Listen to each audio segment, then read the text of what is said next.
ഇക്കഴിഞ്ഞ SSLC +2 പരീക്ഷയിൽ ഉന്നത വിജയം കരസ്ഥമാക്കിയ സമീപ പ്രദേശത്തെ 26 കുട്ടികൾക്ക് സ്നേഹാദരവ് സമർപ്പിച്ച് Samudratheeram Koottukudumbam. Ithikkara block panchayat member A. Dasthageer ചടങ്ങ് ഉദ്ഘാടനം ചെയ്തു.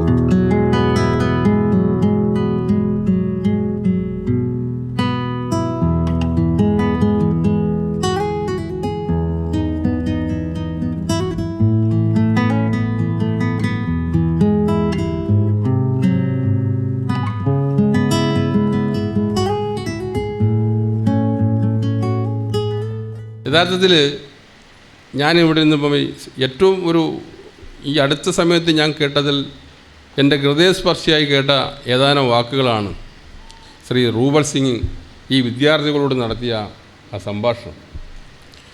അത് എന്നെക്കുറിച്ചാണോ പറയുന്നത് ഞാൻ ആലോചിച്ചു പോയി ഒരു നിമിഷം. എൻ്റെ പാപ്പായും ഉമ്മായും, എൻ്റെ ഉമ്മ ഈ കശുവണ്ടി ഫാക്ടറിയിലൊരു തൊഴിലാളിയായിരുന്നു. എൻ്റെ വാപ്പ സൈക്കിളിൽ മീൻ കച്ചവടം ചെയ്യുന്നൊരു തൊഴിലാളിയായിരുന്നു. അങ്ങനെ ജീവിതത്തിൻ്റെ പ്രയാസങ്ങളുടെ, പട്ടിണിയുടെ എല്ലാ മേഖലയിലൂടെയും കടന്നുപോയ എന്നെക്കുറിച്ചാണോ ഈ റൂബൽ സിംഗ് സംസാരിക്കുന്നതെന്ന് എനിക്ക് തോന്നിപ്പോയി. അത് പറയുന്നത് എനിക്ക് ഒട്ടും വിഷമമില്ലെന്ന് പറയുന്നത് നമ്മുടെ മക്കളോട് പറഞ്ഞിരിക്കേണ്ടതാണ്. ഞാൻ എൻ്റെ മക്കളോട് പറഞ്ഞത് അതാണ് കേട്ടോ. എനിക്ക് 2 മക്കളാണ്. അവരോട് ഞാൻ പറഞ്ഞത്, ഇപ്പം ഈ കാണുന്ന സൗകര്യമല്ല, അതിന് നിങ്ങളുടെ വാപ്പായ എനിക്കൊരു പൂർവ്വ ചരിത്രമുണ്ട്, എൻ്റെ രക്ഷകർത്താക്കൾക്കൊരു ചരിത്രമുണ്ട്. ആ ചരിത്രത്തിലൂടെയാണ്, ആ വഴികളിലൂടെയാണ് നമ്മൾ നടന്നു വന്നതെന്ന് ഒരക്ഷരം തെറ്റാതെ എൻ്റെ മക്കളെ ഞാൻ പഠിപ്പിച്ചിട്ടുണ്ട്. പ്രിയപ്പെട്ട എൻ്റെ മക്കളോട് പറയാനുള്ളത്, വിദ്യാർത്ഥികളോട് പറയാനുള്ളത് റൂബൽ സിംഗ് പറഞ്ഞതാണ്.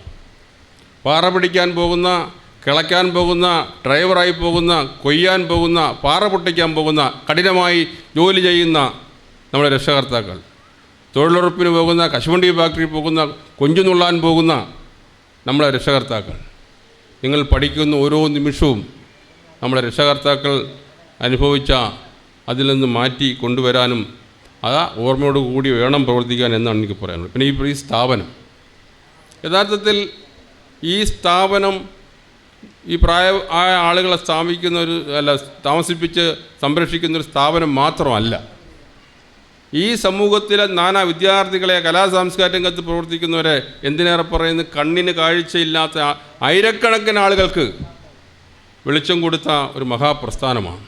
എന്നാൽ നമ്മുടെ നാട്ടിലെ വലിയ ഇതുപോലുള്ള സ്ഥാപനങ്ങൾക്ക് കിട്ടുന്ന അത്ര ഒരു പ്രശസ്തിയോ അല്ലെങ്കിൽ ഒരു സഹായമോ കിട്ടേണ്ട മേഖലകളിൽ നിന്നും വേണ്ട തരത്തിൽ കിട്ടുന്നില്ല എന്നുള്ളത് വസ്തുതയാണ്. ശ്രീകുമാർ പറയുന്നതുപോലെ സാമ്പത്തികമായി വളരെ ബുദ്ധിമുട്ട് അനുഭവിച്ച് നമ്മളാരും അങ്ങനെ ചെയ്യൂല. ഞങ്ങളൊക്കെ ഇവിടെ വലിയ മാറ്റത്തിന് വേണ്ടി പ്രവർത്തിച്ച അല്ലെങ്കിൽ വലിയ പ്രവർത്തനം നടത്തിയ ആളുകളാണ്. നമ്മളെയൊന്നും മനസ്സിൽ സ്വന്തം വീടും കുടുംബവും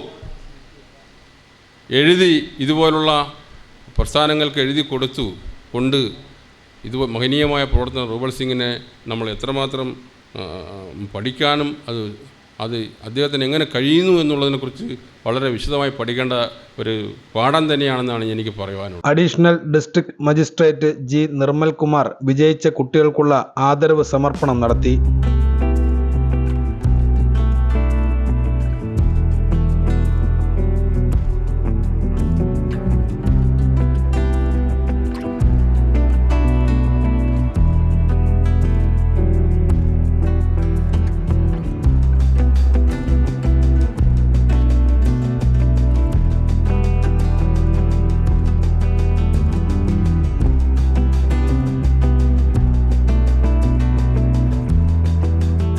പ്രിയപ്പെട്ട കുട്ടികളെ, നിങ്ങളിന്നിവിടെ എത്തിച്ചേർന്നിരിക്കുന്നത് ഇതൊരു വലിയ പാഠശാലയാണ്. നിങ്ങളുടെ ജീവിതത്തിലെ ഏറ്റവും വലിയ നേർക്കാഴ്ചകൾക്കും നേരറിവുകൾക്കും ഇവിടം വേദിയാവണം. മനുഷ്യൻ്റെ ജീവിതാവസ്ഥകളുടെ ഒരു നേർചിത്രം നിങ്ങൾക്കിവിടെ കാണുവാൻ വേണ്ടി കഴിയും. എൻ്റെ അറിവിൽ ഏതാണ്ട് 44 അന്തേവാസികൾ. ജീവിതത്തിൻ്റെ ഓട്ടപ്പാച്ചിലിൽ എവിടെയോ മനസ്സിൻ്റെ താളം തെറ്റിപ്പോയവർ. മക്കൾക്ക് വേണ്ടിയൊക്കെ എന്തൊക്കെയോ നേടിക്കൊടുക്കാൻ ശ്രമിച്ചിട്ട് അവരാൽ തിരസ്കൃതരാകപ്പെട്ടവർ.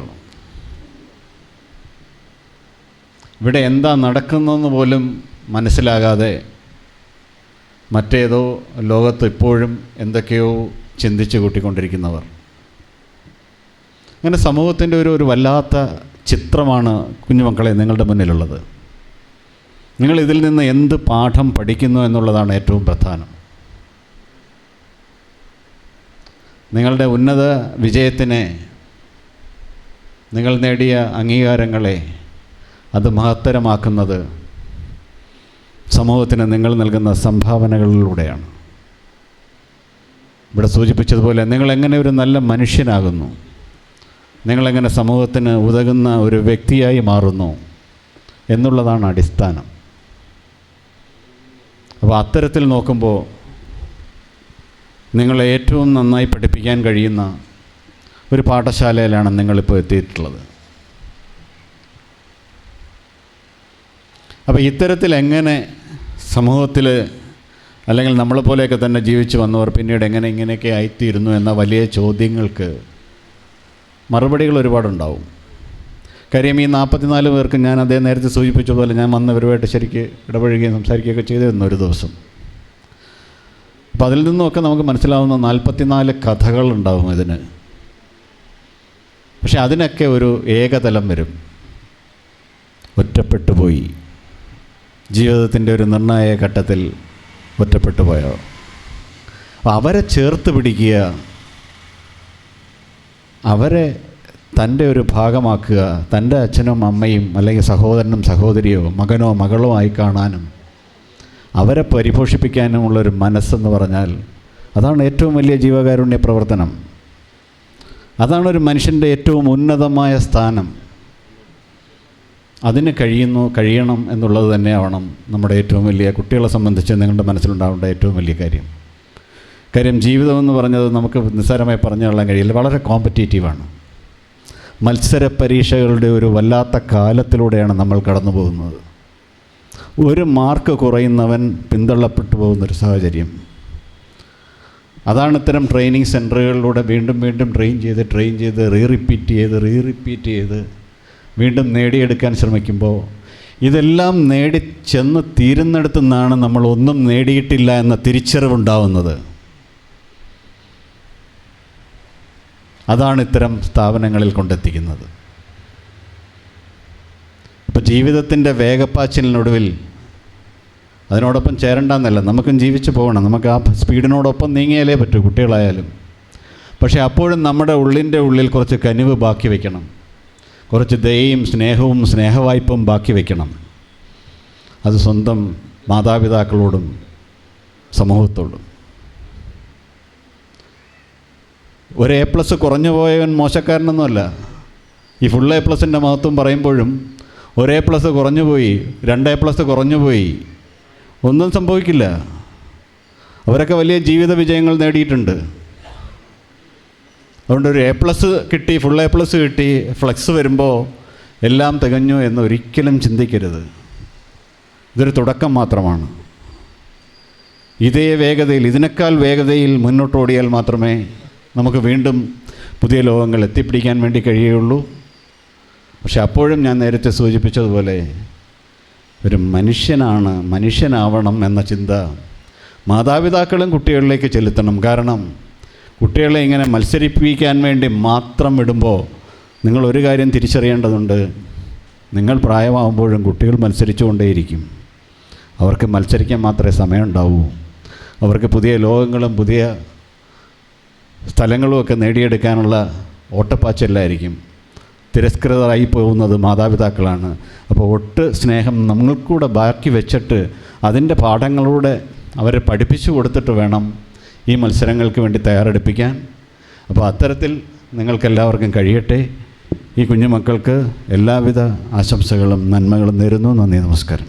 സമുദ്രതീരം മതേതര വയോജന കേന്ദ്രം ചെയർമാൻ റുവൽ സിംഗ് M അധ്യക്ഷത വഹിച്ചു. ഇന്ന് ഇവിടെ വലിയൊരു യോഗം കൂടാനും ഇത്രയും കുട്ടികളെ ഇവിടെ സംഘടിപ്പിക്കാനും കഴിഞ്ഞതിൽ ഏറെ സന്തോഷമാണ് എനിക്കിന്നുള്ളത്. ഇവിടെ എത്തിയിരിക്കുന്ന കുട്ടികളെല്ലാം മനസ്സിലാക്കേണ്ട ഒരു കാര്യം, നിങ്ങളെ പഠനത്തോടൊപ്പം വായിക്കുവാനുള്ള കഴിവുകൾ നിങ്ങൾ പ്രയോജനപ്പെടുത്തണം. പഠനം കൊണ്ട് മാത്രം നല്ലൊരു മനുഷ്യനായി മാറുവാൻ കഴിയുകയില്ല. നിങ്ങളെ പുസ്തകത്തിൽ കാണുന്ന വാക്കുകൾ മാത്രം വായിച്ചു പോവാതെ നിങ്ങൾ പഠിക്കേണ്ട ഇടം എന്ന് പറയുന്നത് നിങ്ങളുടെ വീട്ടിൻ്റെ ഉള്ളിൽ നിന്നാണ്. നിങ്ങളെ വീട്ടിൻ്റെ ഉള്ളിലിരിക്കുന്ന അച്ഛനെയും അമ്മയെയും പഠിക്കാൻ കഴിഞ്ഞെങ്കിൽ മാത്രമേ നിങ്ങളുടെ ഭാവി ജീവിതത്തെക്കുറിച്ച് നിങ്ങൾക്ക് ചിന്തിക്കുവാൻ കൂടി കഴിയുകയുള്ളൂ. ഇവിടെ എത്തിയിരിക്കുന്ന 12-14 വയസ്സുള്ള കുട്ടികൾ അല്ലെങ്കിൽ 15 വയസ്സുള്ള കുട്ടികൾ, നിങ്ങളുടെ ഇതേ പ്രായത്തിൽ നിങ്ങളെ അച്ഛൻ അല്ലെങ്കിൽ നിങ്ങളുടെ അമ്മ എന്തായിരുന്നു എന്ന് നിങ്ങൾ പഠിക്കണം. ആദ്യം നിങ്ങളുടെ അച്ഛനും അമ്മയും വളർന്ന വഴികൾ എന്താണെന്ന് നിങ്ങൾ പഠിക്കണം. ആദ്യം നിങ്ങൾ അവിടെ നിന്നാണ് തുടങ്ങേണ്ടത്. നിങ്ങളെ ഇതേ പ്രായത്തിൽ അച്ഛനും അമ്മയും എങ്ങനെ വളർന്നു വന്നുവെന്ന് നിങ്ങളെ വീട്ടിൽ പോയി നിങ്ങളെ അച്ഛൻ്റെയും അമ്മയുടെ അടുത്ത് നിങ്ങൾ ചോദിച്ചു മനസ്സിലാക്കിയിട്ടില്ലെങ്കിൽ ഇന്ന് നിങ്ങൾ ചോദിച്ചു മനസ്സിലാക്കണം. ആ അച്ഛനും അമ്മയും വളർന്നു വന്ന വഴികൾ അവർ നിങ്ങൾക്ക് പറഞ്ഞു തരും. അവിടെ നിന്നാണ് നിങ്ങൾ പാഠങ്ങൾ പഠിച്ച് മനസ്സിലാക്കേണ്ടത്. പിന്നെ അച്ഛനും അമ്മയും വളർന്ന് വലുതായി അവർ ജോലി ചെയ്ത് ഏത് വഴിയിലൂടെയാണ് പോകുന്നതെന്ന് നിങ്ങൾ വീണ്ടും ചോദിച്ച് മനസ്സിലാക്കണം. നിങ്ങളെ ജന്മം നൽകിയതിന് ശേഷം നിങ്ങളെ വളർത്തി വലുതാക്കുന്നതിന് വേണ്ടി ആ അച്ഛനും അമ്മയും കഷ്ടപ്പെട്ട വഴികൾ നിങ്ങൾ മനസ്സിലാക്കണം. പിന്നെ അങ്ങോട്ട് മനസ്സിലാക്കേണ്ടത്, രാവിലെ എഴുന്നേറ്റ് പോകുന്ന അച്ഛൻ വൈകിട്ട് വരുമ്പോൾ എന്തെല്ലാം പണിയെടുത്തിട്ടാണ് ഒരു നേരത്തെ ആഹാരത്തിന് വേണ്ടി നിങ്ങളെ വളർത്തി വലുതാക്കുന്ന ഏത് വഴിയിലൂടെയാണെന്ന് നിങ്ങൾ മനസ്സിലാക്കണം. അമ്മ പോണ വഴികൾ, അമ്മ ഒരു നേരത്തെ ആഹാരം വെച്ച് തരുന്നതിന് വേണ്ടി മാത്രമല്ല ഒരു അമ്മ എന്ന സ്ഥാനമുള്ളത്. ആ അമ്മ കഷ്ടപ്പെടുന്ന വഴികൾ നിങ്ങൾ മനസ്സിലാക്കണം. എങ്കിലേ നിങ്ങൾ പഠിച്ച് വളർന്ന് വലുതായി നിങ്ങളൊരു വിവാഹം കഴിച്ച് നിങ്ങൾക്ക് കുട്ടികളുണ്ടാകുമ്പോൾ ആ കുട്ടികൾ നിങ്ങളെ എങ്ങനെ പരിചരിക്കണമെന്ന് അവർക്കും മനസ്സിലാവും. അങ്ങനെ വീട്ടിൻ്റെ കുടുംബത്തിൻ്റെ അകത്തളങ്ങളിൽ നിന്ന് പഠിച്ച് വലുതായെങ്കിൽ മാത്രമേ ഒരു കുട്ടിക്ക് നല്ലൊരു മനുഷ്യനായി വളരുവാൻ കഴിയൂ. അഭ്യാസം എന്ന് പറയുന്നത് നല്ലത് തന്നെയാണ്. അത് നമുക്ക് ആവശ്യത്തിന് അധികമായാൽ അതും പ്രശ്നമാണ്. ആവശ്യത്തിന് അധികമായ ആളുകൾ ഇന്നിവിടെ താമസിക്കുന്നുണ്ട്. എനിക്കൊന്ന് UK-യിൽ പഠിച്ച് വലിയ നിലയിലായ ഒരാൾ കൂടി ഇവിടെ താമസിക്കുന്നുണ്ട്. നല്ല രീതിയിൽ ഇംഗ്ലീഷ് സംസാരിക്കും, ചെറുപ്പക്കാരനാണ്. അതുപോലെ നിങ്ങളെപ്പോലെ കുട്ടികളെ പഠിപ്പിച്ച് ആയിരക്കണക്കിന് വിദ്യാർത്ഥികളെ പഠിപ്പിച്ച ഒരു അധ്യാപിക ഇന്നിവിടെ ഉണ്ട്. ആ അധ്യാപിക പറഞ്ഞ വാക്കുകളെല്ലാം നമ്മുടെ മനസ്സിൻ്റെ കോണിൽ ഇന്നും ഒളിച്ചിരിപ്പുണ്ട്. അപ്പം നിങ്ങൾ മനസ്സിലാക്കേണ്ടത്, ഒരു +2-ൽ വിജയിച്ചത് കൊണ്ടോ ഒരു 10ാം ക്ലാസ്സിൽ വിജയിച്ചത് കൊണ്ടോ നമുക്കൊരു ജീവിതമാവില്ല. ഇനി അങ്ങോട്ടുള്ള ജീവിതങ്ങൾ നിങ്ങൾ മനസ്സിലാക്കി വരേണ്ടത്, ഞാൻ നേരത്തെ പറഞ്ഞതുപോലെ വൈകുന്നേരങ്ങളിൽ അല്ലെങ്കിൽ രാവിലെ നിങ്ങളുടെ അച്ഛനും അമ്മയും കൂടെ ഇരുന്ന് ചേർന്നിരുന്ന് അവരുടെ ജീവിതങ്ങൾ മനസ്സിലാക്കിക്കൊണ്ട് മുൻപോട്ട് പോകുന്ന ഒരു ഭാഗമായി മാറണം. അതോടൊപ്പം തന്നെ ഇവിടെയും നിങ്ങൾക്ക് വായിച്ച് മനസ്സിലാക്കാനുള്ള പുസ്തകങ്ങൾ, ഒട്ടനവധി പുസ്തകങ്ങൾ ഇവിടെ തന്നെ ഉണ്ട്. നിങ്ങൾ വായിക്കണം. വായിച്ചെങ്കിൽ മാത്രമേ നല്ല രീതിയിൽ മുൻപോട്ട് പോകുവാനും ഒരു ജീവിതം കെട്ടിപ്പടുത്തുവാനും നിങ്ങൾക്ക് കഴിയുകയുള്ളൂ. ഞാൻ കൂടുതലായി അതിലേക്കൊന്നും ദീർഘിപ്പിക്കുന്നില്ല. കാരണം എൻ്റെയും സ്വപ്നമായിരുന്നു ഇതുപോലുള്ള വേദികളിൽ നിന്ന് ഇതുപോലുള്ള സമ്മാനങ്ങൾ മേടിക്കണമെന്ന്. ചില സാഹചര്യങ്ങൾ അതിന് കഴിയാതെ പോയി. എങ്കിലും ഈ വേദിയിൽ ഇന്നും എൻ്റെ മകനും ഒരു സമ്മാനം മേടിക്കുന്നുവെന്ന് പറയുമ്പോൾ ഏറെ സന്തോഷമാണ്. ആ സന്തോഷമാണ് ഒരച്ഛനും അമ്മയും ആഗ്രഹിക്കുന്നത്. നിങ്ങൾ നേടിക്കൊടുക്കേണ്ട സമ്മാനങ്ങൾ പുറയിരിക്കുന്ന ഞാനൊരു കുട്ടിയുടെ രക്ഷകർത്താവായിട്ട് സംസാരിച്ചു. അദ്ദേഹവും കഷ്ടപ്പാടിൽ നിന്ന് വളർന്നു വരുന്ന ഒരു കുടുംബമാണ്. 2 മിടുക്കികളായ 2 മക്കളുണ്ട്, 3 മക്കളുണ്ട്. അതിൽ 2 മിടുക്കികളായ മക്കൾ ഇതേ വേദിയിൽ തന്നെ ഇങ്ങനൊരു അവസരം അവർക്ക് 2 പേർക്കും കിട്ടിയിട്ടുണ്ട്. ആ കുട്ടിയും ഡോക്ടറാവണമെന്ന ആഗ്രഹമാണ് മനസ്സിലുള്ളത്. ആ അച്ഛൻ്റെ ആഗ്രഹവും അത് തന്നെയാണ്. ഡോക്ടറാക്കുക എന്ന് പറയുന്ന ആ അച്ഛൻ്റെ സ്വപ്നം പൂർത്തീകരിക്കുവാൻ ആ മകൾക്കിട്ട് കഴിയട്ടെ എന്നാണ് എൻ്റെയും ആഗ്രഹവും ആശംസകളും. അതുപോലെ നിങ്ങൾക്കും ഓരോരോ വിലപ്പെട്ട ആഗ്രഹങ്ങളുണ്ടാവണം. ദൃഢനിശ്ചയത്തോടു കൂടിയായിരിക്കണം നിങ്ങളുടെ വിദ്യാഭ്യാസങ്ങൾ മുൻപോട്ട് കൊണ്ടുപോകാൻ. അതിനുവേണ്ടി പരിശ്രമിക്കണം. വിദ്യാഭ്യാസത്തിന് വേണ്ടിയുള്ള സഹായങ്ങൾ എന്ത് വേണമെങ്കിലും എൻ്റെ അടുത്ത് ആവശ്യപ്പെട്ടാൽ എന്നാൽ കഴിയും എങ്കിൽ തീർച്ചയായും ഞാൻ നിങ്ങൾക്ക് ചെയ്തു തരുന്നതാണ്. കഴിഞ്ഞ ദിവസം നടന്ന പരിപാടിയിൽ തന്നെ 10 കുട്ടികളെ തിരഞ്ഞെടുത്തുകൊണ്ട് അവർക്ക് വേണ്ടുന്ന ട്യൂഷൻ ഫീസുകൾ കൊടുക്കുവാൻ വേണ്ടി നമ്മൾ തീരുമാനിച്ചിരിക്കുകയാണ്. ഞാൻ കൂടുതലായി ദീർഘിപ്പിച്ചു കൊണ്ടുപോകുന്നില്ല. ഇന്ന് ഈ യോഗം ഉദ്ഘാടനം ചെയ്യുവാൻ എനിക്കൊന്ന് ഉദ്ഘാടകൻ ഇവിടെ വേദിയിൽ വന്നതിന് ശേഷമാണ് ഞാനാണ് ഉദ്ഘാടനം ചെയ്യുന്നതെന്ന് അറിയുന്നത് എന്ന് ഞാൻ മനസ്സിലാക്കുന്നു. അല്ലാതെ ഉദ്ഘാടനം ചെയ്യാൻ വേണ്ടി തന്നെ അല്ല ഞാൻ ഇങ്ങോട്ട് കൊണ്ടുവന്നത്. ഏറെ എനിക്ക് സ്നേഹമാണ്.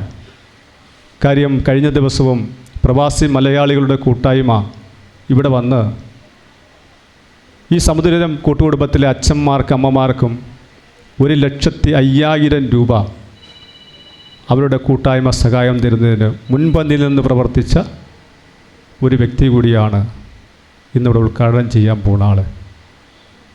അതിന് എനിക്ക് കുഞ്ഞുനാൾ തൊട്ടേ അദ്ദേഹവുമായി നല്ലൊരു ബന്ധമുണ്ട്. അദ്ദേഹത്തിൻ്റെ പൊതുപ്രവർത്തനത്തിന് വേണ്ടി സ്വന്തം മാപ്പ കഷ്ടപ്പെടുന്ന പൈസ മുടക്കി രാഷ്ട്രീയ പ്രവർത്തനം നടത്തിയ ഒരു വ്യക്തിയാണ്. അങ്ങനെ കൂടി ഒരു വ്യക്തിത്വത്തിന് ഉടമയാണ് അദ്ദേഹം. പല മേഖലയിലും അദ്ദേഹത്തിൻ്റെ കാൽവെപ്പുകൾ വലുതായിരുന്നു. പോയ മേഖലയിലപ്പുറം ഈ നാടിൻ്റെ പ്രവർത്തനങ്ങളിൽ സജീവമായി അദ്ദേഹം മനുഷ്യരോടൊപ്പം തോളോട് തോൾ ചേർന്ന് പ്രവർത്തിക്കുന്ന അദ്ദേഹത്തെ ഇന്ന് ഈ സംരംഭത്തിൻ്റെ ഉദ്ഘാടനം ചെയ്യാൻ കിട്ടിയതിൽ തന്നെ സന്തോഷമാണ്. സമുദ്രതീരം സാംസ്കാരിക കേന്ദ്രം ചെയർമാൻ പ്ലാക്കാട് ശ്രീകുമാർ സ്വാഗതം പറഞ്ഞു. ഇത്തവണ SSLCയിലും +2വിലും ഉന്നത വിജയം നേടി നമ്മുടെ നാടിന് അഭിമാനമായി തീർന്ന വിദ്യാർത്ഥികളെ അനുമോദിക്കുകയും അവർക്ക് സമ്മാനം നൽകി ആദരിക്കുകയും ചെയ്യുന്ന ഒരു ചടങ്ങാണ്. കഴിഞ്ഞ ഒരു മാസക്കാലം കേരളത്തിൻ്റെ ചരിത്രത്തിൽ രേഖപ്പെടുത്തും വിധം 30-31 ദിവസം നീണ്ടു നിന്ന കുട്ടികളുടെ പരിശീലന കളരികൾ ഇവിടെ നടന്നു. ആരിലും അത്ഭുതം ജനിപ്പിക്കുന്ന ഒന്നാണ്, പ്രത്യേകിച്ചും ഈ പുതിയ കാലഘട്ടത്തിൽ. നമ്മുടെ വായനശാലകളും പുരോഗമന സാംസ്കാരിക പ്രസ്ഥാനങ്ങളും ഒക്കെ സാംസ്കാരിക പ്രവർത്തനത്തിൽ നിന്ന് പതിയെ പിൻവാങ്ങിത്തുടങ്ങുന്ന ഒരു ദുഃഖകരമായ ഒരു കാലഘട്ടത്തിലൂടെയാണ് നമ്മൾ കടന്നു പോകുന്നത്. അപ്പോഴാണ് ഏറെ പരിമിതികളുള്ള, സാമ്പത്തികമായും സാമൂഹ്യമായും ഒക്കെ പരിമിതികളുള്ള ഈ ഇടത്തിൽ ഈ ഗ്രാമത്തിലെ ഏതാണ്ട് 75ഓളം വിദ്യാർത്ഥികളെ ഇവിടെ എത്തിക്കുകയും അവർക്ക് വിവിധ വിഷയങ്ങളിൽ വിദഗ്ധരായ അധ്യാപകരാൽ ക്ലാസ്സുകൾ നയിക്കപ്പെടുകയും ചെയ്തു. അതിൻ്റെ ഒരു തുടർച്ച എന്ന നിലയിലാണ് ഇന്നിവിടെ നിങ്ങളെ അനുമോദിക്കുവാൻ ഇങ്ങനെ ഒരു സമ്മേളനം വിളിച്ചു ചേർത്തത്. ഈ സമ്മേളനങ്ങളും ഈ ക്ലാസ്സുകളും ഒക്കെ നടത്തുമ്പോൾ ഈ സ്ഥാപനത്തിൻ്റെ ചെയർമാൻ ശ്രീ റുബൽ സിംഗിന് ധാരാളം സാമ്പത്തികമായ ചെലവുകൾ ഉണ്ടായിട്ടുണ്ട്. അങ്ങനെ ഒരു വരുമാനം അദ്ദേഹത്തിന് ഉണ്ടായിട്ടല്ല അത്. ആ മനസ്സിൻ്റെ ഒരു സവിശേഷതയാണ്. ഞാനിങ്ങനെ ജീവിച്ചിരിക്കുന്നു, ഈ നാട്ടിൽ ജീവിച്ചിരിക്കുന്നു എന്ന് അടയാളപ്പെടുത്തുക എന്നുള്ളത്. ആ ലക്ഷ്യത്തിനും അപ്പുറം എൻ്റെ ജീവിതം ഒരു നാടിൻ്റെ സാമൂഹികവും സാംസ്കാരികവുമായ ഉന്നമനത്തിന് എത്രയെങ്കിലും കാലം ഉപകരിക്കണം എന്നുള്ളൊരു മനുഷ്യൻ്റെ മനസ്സിലെ പ്രതിജ്ഞയാണ്. അങ്ങനൊരു ചിന്തയാണ്. ഈ പുതിയ കാലഘട്ടത്തിൽ തനിക്ക് നോവും വിധം, തനിക്ക് മുറിവേൽക്കും വിധം മറ്റുള്ളവർക്ക് വേണ്ടി ജീവിക്കുന്ന ആളുകളുടെ എണ്ണം വളരെ വളരെ കുറഞ്ഞു വരികയാണ്. സ്വാതന്ത്ര്യ ദിനത്തിൻ്റെ ഓരോ വർഷങ്ങൾ ആഘോഷിക്കും തോറും സമര കാലഘട്ടത്തിൽ ഉയർത്തിപ്പിടിച്ച ഓരോ ആശയങ്ങളും ദർശനങ്ങളും നമ്മൾ കൈവിട്ടുകൊണ്ടിരിക്കുന്ന ഈ കാലഘട്ടത്തിൽ ശ്രീ റുബൽ സിംഗിനെ പോലുള്ള ആളുകളുടെ മനസ്സ് നമ്മുടെ നാടിന് ആവശ്യമാണെന്ന് അദ്ദേഹത്തിൻ്റെ ജീവിതം നമ്മളോട് പറയുന്നു. ആ മനസ്സിൻ്റെ കരുത്താണ്, അതിൻ്റെ ഇച്ഛാശക്തിയാണ് ഇത്തരം സമ്മേളനങ്ങൾക്ക് വേദിയൊരുക്കുന്നത്. അല്ലാതെ സാമ്പത്തികമായൊരു അടിത്തറയിൽ നിന്നുകൊണ്ട് അല്ല. മനസ്സ് വയ്ക്കുമ്പോൾ അതിൻ്റെ പിന്നിൽ ഇതെല്ലാം ഉണ്ടാകും എന്നുള്ളതിൻ്റെയും കൂടി ഒരു തെളിവാണ്. ഇവിടെ കൂടിയിരിക്കുന്ന വിദ്യാർത്ഥികളോട് വ്യക്തിപരമായും എനിക്ക് പറയുവാനുള്ളത്, ഇത്തരം സാഹചര്യങ്ങൾ നിങ്ങളിൽ ഏൽപ്പിക്കുന്ന ഒരു കടമയുണ്ട്, ഒരു ചുമതലയുണ്ട്. പ്രാഥമികമായി നിങ്ങളെ വളർത്തി വലുതാക്കുന്ന മാതാപിതാക്കളോടുള്ള കടമ നിലനിൽക്കുമ്പോൾ തന്നെ ഞാൻ ജീവിക്കുന്നത് എൻ്റെ ഒരു ദേശത്താണ്. ആ ദേശത്തിലെ വെള്ളവും വായുവും ഒക്കെയാണ് ഞാൻ ശ്വസിക്കുകയും ഒക്കെ ചെയ്യുന്നത്. അതിന് എനിക്കെന്ത് തിരിച്ചു കൊടുക്കാൻ കഴിയും? അതൊന്നും ഞാൻ നേടിയതല്ല. എനിക്ക് മുമ്പേ പോയവർ എനിക്ക് വേണ്ടി സൃഷ്ടിച്ചു വെച്ചതാണ്.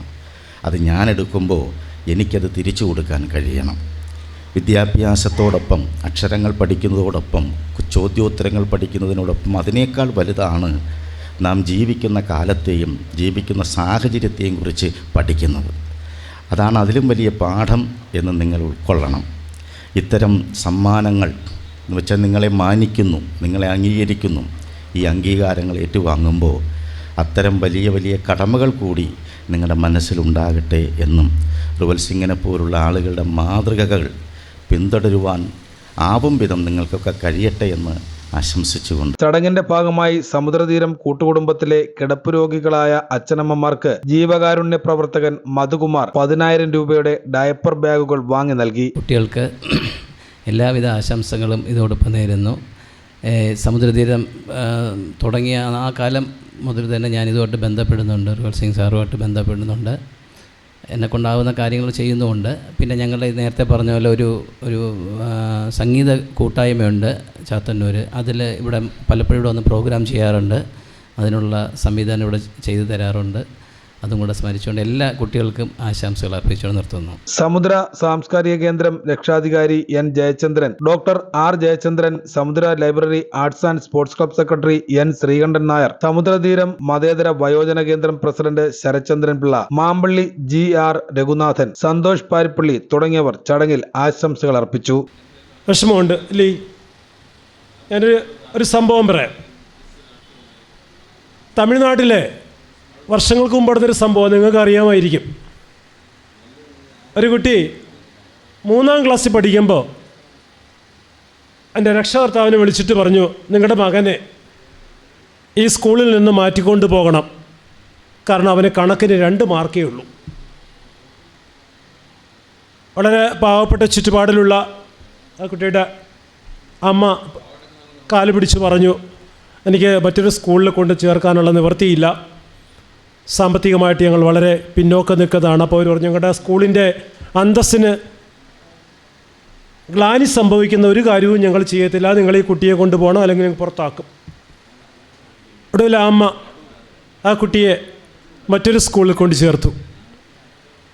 അടുത്ത വർഷം അവസാനമായപ്പോൾ ആ സ്കൂളിൽ നിന്ന് അവിടുത്തെ പ്രിൻസിപ്പൽ വിളിച്ച് പറയുന്നു, കുട്ടിക്ക് TC എഴുതി വച്ചിരിക്കുകയാണ്, കൊണ്ടുപോകണം.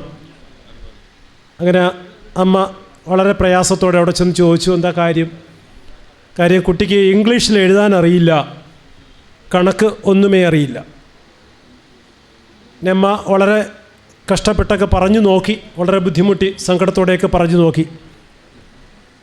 ഒരു ഫലവും ഉണ്ടായില്ല. ഒടുവിൽ അവിടെ നിന്ന് TC വാങ്ങിച്ച മറ്റൊരു സ്കൂളിൽ കൊണ്ടുപോയി ചേർത്തു. ആ കുട്ടി പിന്നീട് പഠിച്ചു. ഞാനും നിങ്ങൾ മാത്രമല്ല, ഈ ലോകം മൊത്തം അറിയുന്ന നമ്മുടെ മിസൈൽ മാൻ എന്ന് ഇന്ത്യക്കാരെ ആദരവോടെ വിളിക്കുന്ന ഇന്ത്യയുടെ മുൻ പ്രസിഡൻ്റ് കൂടെയായ APJ അബ്ദുൽ കലാമിൻ്റെ ജീവചരിത്രത്തിൽ നിന്ന് അദ്ദേഹം കുറിച്ച ആ വരികളാണ് എൻ്റെ വാക്കുകളിലൂടെ ഞാൻ പറഞ്ഞത്. അപ്പോൾ പ്രൈമറി സ്കൂളിൽ പഠിക്കുമ്പോൾ തന്നെ ഇംഗ്ലീഷിനും കണക്കിനും, അതാണല്ലോ നമുക്ക് ബുദ്ധിമുട്ടുള്ള വിഷയങ്ങൾ അല്ലേ? ഇംഗ്ലീഷും കണക്കും അല്ലേ ബുദ്ധിമുട്ടുള്ളത്? പഠിക്കുന്ന കുട്ടികൾക്ക് ബുദ്ധിമുട്ടില്ല. അപ്പോൾ നിങ്ങൾക്ക് ബുദ്ധിമുട്ടില്ലാത്ത കുട്ടികളാണല്ലേ? ഞാനൊക്കെ ആണെങ്കിൽ വളരെ കഷ്ടപ്പെട്ടാണ് കണക്ക് പഠിച്ചത്, വളരെ ബുദ്ധിമുട്ടായിരുന്നു. ഞാൻ ഡിഗ്രിക്ക് പഠിക്കുന്ന കാലത്ത് എനിക്ക് ഷേക്സ്പിയറിൻ്റെ മാക്ബത്ത് എന്നൊരു നാടകം പഠിക്കാനുണ്ട്. ക്ലാസ്സിൽ പഠിപ്പിച്ചത് അതിപ്രഗത്ഭനായ അധ്യാപകനാണ്.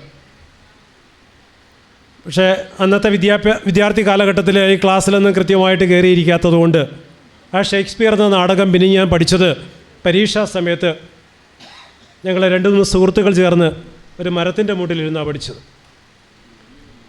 അങ്ങനെ അന്ന് പഠിച്ച ആ ഷേക്സ്പിയറിൻ്റെ നാടകത്തിൽ, മാക്ബത്ത് എന്ന നാടകത്തിൽ ഓരോ വരിയും ഇന്നും എൻ്റെ മനസ്സിലുണ്ട്. തനിയെ പഠിച്ചതാണ്. ഞാൻ പറഞ്ഞത്, വിദ്യാർത്ഥി കാലഘട്ടത്തിൽ കിട്ടുന്ന മാർക്കുകൾ അടുത്ത പരീക്ഷയ്ക്ക് വേണ്ടി മാത്രമേ നമ്മളെ സഹായിക്കുന്നുള്ളൂ. മാനദണ്ഡം 10ാം ക്ലാസ്സിലെ പരീക്ഷയ്ക്ക് കിട്ടിയ മാർക്കിൻ്റെ മാനദണ്ഡം വെച്ചിട്ടാണ് നിങ്ങൾ +1 കിട്ടുന്നത്. +2 മാർക്ക് വെച്ചിട്ടാണ് ഇനി നിങ്ങൾ ഡിഗ്രി തലത്തിലേക്ക് പോകാൻ പോവുകയാണ്, അല്ലെങ്കിൽ മറ്റേതെങ്കിലും ഡിപ്ലോമ കോഴ്സിന് പോകാനോ ഒക്കെ ആയിരിക്കും നിങ്ങളുടെ ഉദ്ദേശം. അപ്പോൾ ഇവിടെ ഇതുവരെ നിങ്ങൾക്ക് കിട്ടിയ മാർക്ക് അടുത്ത പ്രവേശനത്തിന് വേണ്ടി മാത്രമേ ഒരു മാനദണ്ഡമാക്കാവൂ. ഇനിയാണ് നിങ്ങളെ അറിഞ്ഞ് പഠിക്കേണ്ടത്. ഞാൻ പറഞ്ഞല്ലോ, ഞാൻ പഠിക്കുന്ന കാലത്ത് UP സ്കൂൾ എന്ന് പറയുന്നത് എൻ്റെ വീടിൻ്റെ ചെവിരിലായിരുന്നു. അതുവരെ സ്കൂൾ ടോപ്പറായിരുന്ന ഞാൻ വീടിൻ്റെ ചെവിരിൽ പഠിക്കാൻ വന്നപ്പം പഠിത്തത്തിൽ മോശമായി. ഹൈസ്കൂളിലെത്തിയപ്പം ബാക്ക് ബെഞ്ചറായി. പിന്നെ ഉയർന്ന വിദ്യാഭ്യാസം പ്രീ ഡിഗ്രിക്കും ഒക്കെ പഠിക്കുന്ന സമയത്ത് എങ്ങനെയെങ്കിലും ക്ലാസ്സിൽ പോയാൽ മതി എന്നൊരു ചിന്തയിലെത്തി. ഒടുവിൽ 45 കൊല്ലങ്ങൾക്ക് മുമ്പ് സ്വന്തമായി പഠിച്ച് കോളേജിൽ പോയി പഠിക്കാനുള്ള സമയമില്ലാത്തത് കൊണ്ട്, കാരണം ഞാൻ സ്വയം കണ്ടെത്തിയ തൊഴിൽ സ്വീകരിച്ചുകൊണ്ട് ഏകദേശം 45 കൊല്ലക്കാലം സമാന്തര വിദ്യാഭ്യാസ സ്ഥാപനങ്ങളിലും സ്വകാര്യ വിദ്യാഭ്യാസ സ്ഥാപനങ്ങളിലും സർക്കാർ ജോലി കിട്ടിയതിനിടയ്ക്കും എടുത്തു പറയാം, അതിനുശേഷം പ്രതിഫലം വാങ്ങാതെയാണ് കുട്ടികളെ പഠിപ്പിച്ചത്. ഈ കൊറോണ വരുന്ന സമയം വരെ എനിക്ക് പ്രീ ഡിഗ്രി PSCയുടെ ഒരു കോച്ചിങ് സെൻ്ററൊക്കെ നടത്തിയിരുന്നു. ഇതൊക്കെ നടത്താൻ എന്നെ പ്രേരിപ്പിച്ചത് എനിക്ക് ലഭിച്ച വിദ്യാഭ്യാസവും ആ വിദ്യാഭ്യാസം നേടിയെടുക്കുന്നതിൽ എന്നെ സഹായിച്ച സാഹചര്യങ്ങളുമാണ്. ഞാൻ എൻ്റെ കോളേജിൽ പഠിക്കുമ്പോൾ എന്നോട് ചോദിച്ചു, അന്നത്തെ ഇംഗ്ലീഷ് ലെക്ചർ എന്താകാൻ ആഗ്രഹിക്കണം. അപ്പം ഞാൻ അന്ന് പറഞ്ഞത് ഇന്നും ഓർക്കുകയാണ്, ഒരു നല്ല മനുഷ്യനാകാൻ ആഗ്രഹിക്കുന്നു എന്നാണ്. TKM കോളേജിലാണ് ഞാൻ പഠിച്ചപ്പോൾ പറഞ്ഞത്. നമ്മളൊരു ദീപം കൊളുത്തി വെച്ചാൽ അതിന് ചുറ്റും വട്ടമിട്ട് പറക്കുന്ന കീടങ്ങളുണ്ട്, അതായത് ശലഭം പോലെയുള്ള ചെറിയ ജീവികൾ. അത് വിളക്കിന് ചുറ്റും പറന്ന് അങ്ങ് പോകും. അപ്പോൾ റൂവൽ സിംഗ് സാറിനെ കുറിച്ച് ഓർക്കുമ്പോൾ അത് ദീപത്തിൽ വീണ് സ്വയം ദീപമായി മാറുന്ന കാഴ്ച, അതാണ് അദ്ദേഹത്തിൻ്റെ ജീവിതത്തിലൂടെ ഞാൻ മനസ്സിലാക്കുന്നത്. പറന്നു പോകുകയല്ല, ദീപത്തിൽ വീണ് സ്വയം ദീപമായി മാറുകയാണ് ചെയ്യുന്നത്. അത്രയും മഹത്തരമായ സേവനമാണ് റൂവൽ സിംഗ് സാറിൻ്റെയിൽ നിന്നും ഈ സമൂഹത്തിനും ഈ നാട്ടിനും ഈ സ്ഥാപനത്തിനും ഇവിടുത്തെ കുട്ടികൾക്കും നാട്ടുകാർക്കുമെല്ലാം അദ്ദേഹം ഇച്ഛാശക്തിയുടെ ബലത്തിലൂടെയാണ് മാത്രം ചെയ്തു വരുന്നത്. ആ ഇച്ഛാശക്തിയുടെ കാര്യം പറയുമ്പോൾ ബ്രഹ്മകുമാരീസിൻ്റെ 2ാം ക്ലാസ് മാത്രം പഠിച്ച ഒരു അഡ്മിനിസ്ട്രേറ്റീവ് ഹെഡ് ഉണ്ടായിരുന്നു. 104 വയസ്സ് വരെ ജീവിച്ചിരുന്നു. ഇച്ഛാശക്തിയുടെ ബലം മാത്രം, മൈ കോൻ മേരാ കോൻ, ഇത് 2 മാത്രമാണ് ആ ദാദി പറഞ്ഞത്. ഞാൻ ആരാണ്, എൻ്റെ ആരാണ്, ഈശ്വരൻ എൻ്റെ ആരാണ്. ആ ബന്ധത്തിലൂടെ ദൃഷ്ടി പതിച്ചാൽ ശക്തി കിട്ടുന്ന ശക്തിയായിരുന്നു ജാനകി ദാദി. നോക്കിയാൽ മതി നമുക്ക് ശക്തി കിട്ടും. ആ ജാനകി ദാദി അത്ര ശക്തിയായിരുന്നു, മാനസിക ശക്തി, വേറൊന്നുമല്ല. ആ ഈശ്വരീയ പഠനം മാത്രം 104 വയസ്സിൽ മനസ്സിലൂടെ ഓടിച്ചതിൻ്റെ പരിണിത ഫലമായിട്ട് കിട്ടിയത് മാനസിക സ്റ്റെബിലിറ്റിയാണ്, ശക്തിയാണ്. നമ്മളെ ഒന്ന് നോക്കിയാൽ നമുക്ക് ശക്തി കിട്ടും, കറണ്ട് അടിക്കുന്നത് പോലെ ശക്തി കിട്ടും. ആ ജാനകി ദാദിയുടെ മുമ്പിൽ ചെന്നിരിക്കാൻ എനിക്ക് ഭാഗ്യം കിട്ടിയിരുന്നു. നമുക്ക് ആ ശക്തി കിട്ടിയില്ല, പക്ഷേ അതിൻ്റെ അനുഭവം ഉണ്ടായിരുന്നു. അതുകൊണ്ട് വിദ്യാർത്ഥികളായിട്ടുള്ളവരുടെ ഒരു പ്രത്യേകം അഭ്യർത്ഥിക്കാനുള്ളത്, നമ്മൾ സമൂഹത്തിൽ ജീവിക്കുമ്പോൾ പഠിക്കുന്നതിനോടൊപ്പം ഗുണങ്ങളുടെ ലിസ്റ്റ് നിങ്ങൾ തയ്യാറാക്കണം. സ്നേഹം, സഹാനുഭൂതി, അനുകമ്പ, ദയ, കൃപ, സാഹോദര്യത്വം, സഹകരണം, ഇങ്ങനെയുള്ള 36 ഗുണങ്ങളുണ്ട്. അത് ഓരോന്നും ജീവിതത്തിൽ പകർത്താൻ വേണ്ടി ശ്രമിക്കണം. അപ്പോൾ നമ്മളിൽ നിന്നും വെറുപ്പ്, വിദ്വേഷം, അസൂയ, അഹങ്കാരം, ക്രോധം, ലോഭം, മോഹം ഇതെല്ലാം വിട്ടുപോകും. സമുദ്രതീരം PRO ശശിധരൻ പിള്ള നന്ദി അറിയിച്ചു. ഇന്നത്തെ യോഗത്തിന് അധ്യക്ഷത വഹിച്ച റൂവൽ സിംഗ്, ശ്രീ ഉദ്ഘാടനം നടത്തിയ ദസ്തക്കീർ, ഇത്തിക്കര ബ്ലോക്ക് പഞ്ചായത്ത് മെമ്പർ ദസ്തക്കീർ, ആദരവ് സമർപ്പണം നടത്തിയ Nirmal Kumar, additional district magistrate, palliative കെയറിന് സഹായം നൽകിയ ശ്രീ മധുകുമാർ, ആശംസകൾ അർപ്പിച്ച ശ്രീകണ്ഠൻ നായർ, ശരത്ചന്ദ്രൻ പിള്ള, മാമ്പള്ളി രഘുനാഥൻ എന്നിവർക്ക് കൃതജ്ഞത രേഖപ്പെടുത്തിക്കൊള്ളുന്നു.